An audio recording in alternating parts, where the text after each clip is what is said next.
I think it all starts with my mom, Jackie June Johnson, and the lessons that she taught me coming up as an only child. I grew up in Springfield, Illinois, again, an only child with Jackie June Johnson. My mother, she was passionate. She had interests in various different things. But the lesson I learned from my mother was, I won't say it's sad, but I think her struggle set me up for a great life. She worked for Social Security. And basically, when her boss left and wanted her to come with him to Detroit, she didn't want to leave because she was afraid to take her then 3-year-old son to the big city. We grew up in Springfield, Illinois, and the thought of going to a big city really scared her. So as soon as he left at work, they really started to, kind of come for her. They actually demoted her. They put the young lady that she trained over her. And my mom, I saw my mom crack. I saw her go from being this super stylish, super fly mom to a broken person who, was wearing knit outfits at work and just being very unhappy. And I remember as a kid just thinking, I have to do a job that I love. I have to do a job that I'm passionate about, and I'm not going to let a job break me. And I think that really set up who I became, somebody who pursued my passion. And that passion ended up being media.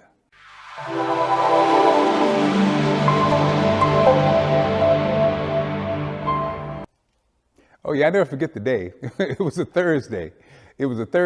And I was host of Marc, Clarke and the Big Fat Morning Show in Baltimore. Had been there for 8 or 9 years.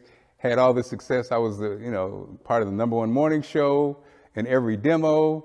I got the key to the city for all my contributions for Baltimore City. Things were going good, but it was a Thursday, and it was weird. When my general manager tapped on the window, tap, tap, tap, hey, let me holler at you after the show. Somehow I knew something was up. Somehow I knew this was it, I looked at my coworkers, and I was like, yo, they about to fire me. They said, no, they're not. And as I walked back to the office, I remember I walked past the production department, promotions department, and Dave the Wave was crying. He said, man, we love you, Marc. And I was like, oh, this is going down. And so when I went to the office, I said to my general manager, I said, man, you about to fire me? He said, Marc, quit playing. This is serious. And then my program director came in. She was crying. I was like, it's going, what did the song say? It's about to go down. And in fact, it did go down. That was it. After 9 years in Baltimore, the #1 rated radio show, #1 rated morning show, my life took a twist. And I had to figure out how to come back.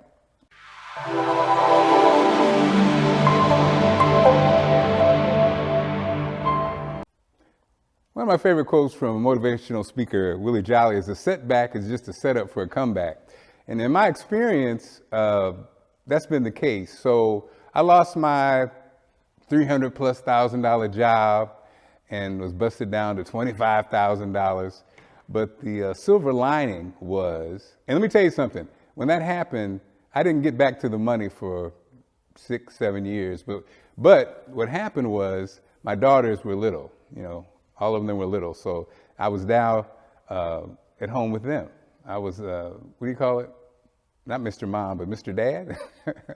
And so I was doing their hair in the morning, making breakfast, taking them to school, building this relationship, that really just was the foundation of our family. I became, for my wife, I was able to pick up the groceries and run errands and really just extend myself as a family man.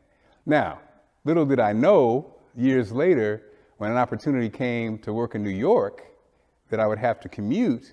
Those years of being with my daughters and working in the household built our family so strong that when they asked if you could do it and come home every weekend, I was able to say, yeah, I could do that because, I had that time with my family. So a lot of times our setbacks actually are setting us up for something much better and much bigger.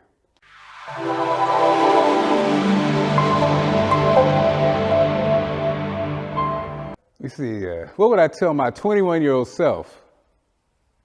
Wow, that's a long time. Ooh, Lord, that's a long time. Okay. My 21-year-old self, actually, I'd even tell my younger self, because I thought I had it all figured out. I knew I wanted to get in media. So a lot of things I did not focus on. I wasn't the best student. I wasn't, like I said, I didn't necessarily perform at my highest level.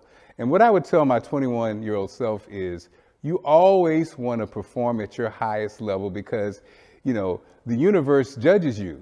It's a competition. Why not be your best self at all times? Not just some of the times, not just in the box that, you know, what you want to do, but be your best self at all times. So when you get to my age now, you can't look back and say, I wish I had done this better. I wish I had done that better. You know, when I was 21, there were certain things I was focused on and certain things I was not focused on. So my message would be, always do your very best, 21-year-old self, Marc Clarke.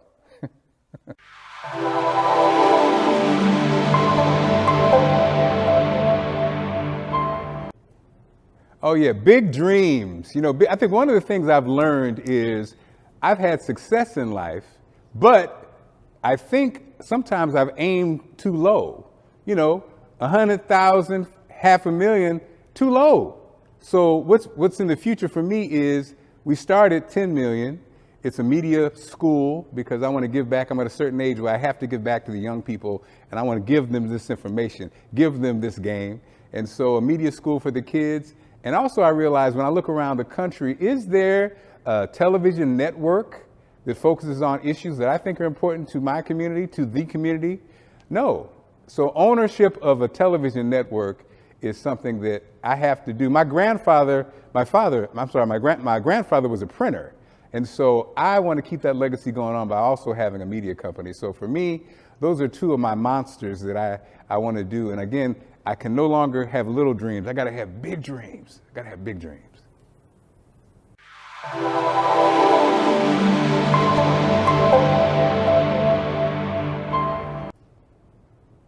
You know, it's so interesting. It's hard to believe that I've been doing this for over 35 years.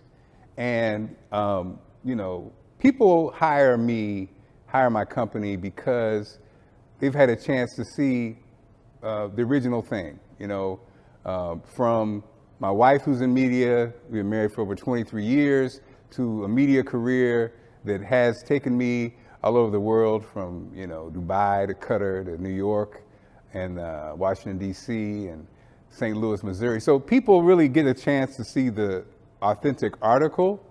And nowadays, I feel like this is the season of truth. And that's what I bring to, you know, that's the companies that hire me. And, you know, the other thing is, I talk to these companies about the superpowers, the employees' superpower. And that superpower is belief in self.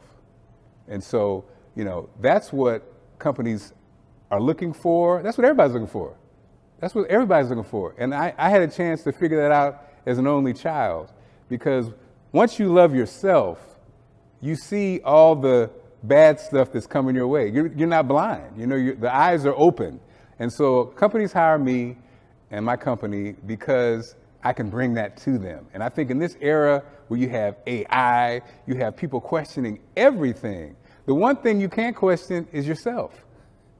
Because if you question yourself, you have no solutions for what's coming at you, right? So I think that's why people hire me and hire my company. And to be honest, look to me and my wife, and they are inspired by it, because that's it. It's the real deal. It's the authentic thing.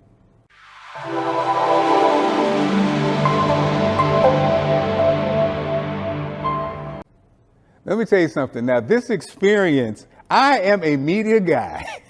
If I ain't nothing, I'm a media guy. And this team is top-notch, world-class. This team is what I want to be one day.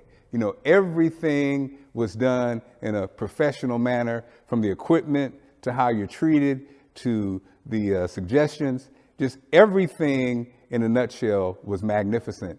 And I'm telling you, this is the kind of company that, you know, takes you and whatever you're trying to do to the next level. So it's an enjoyable experience. Everybody has to experience it at least once in their life. And I totally recommend it and highly endorse it.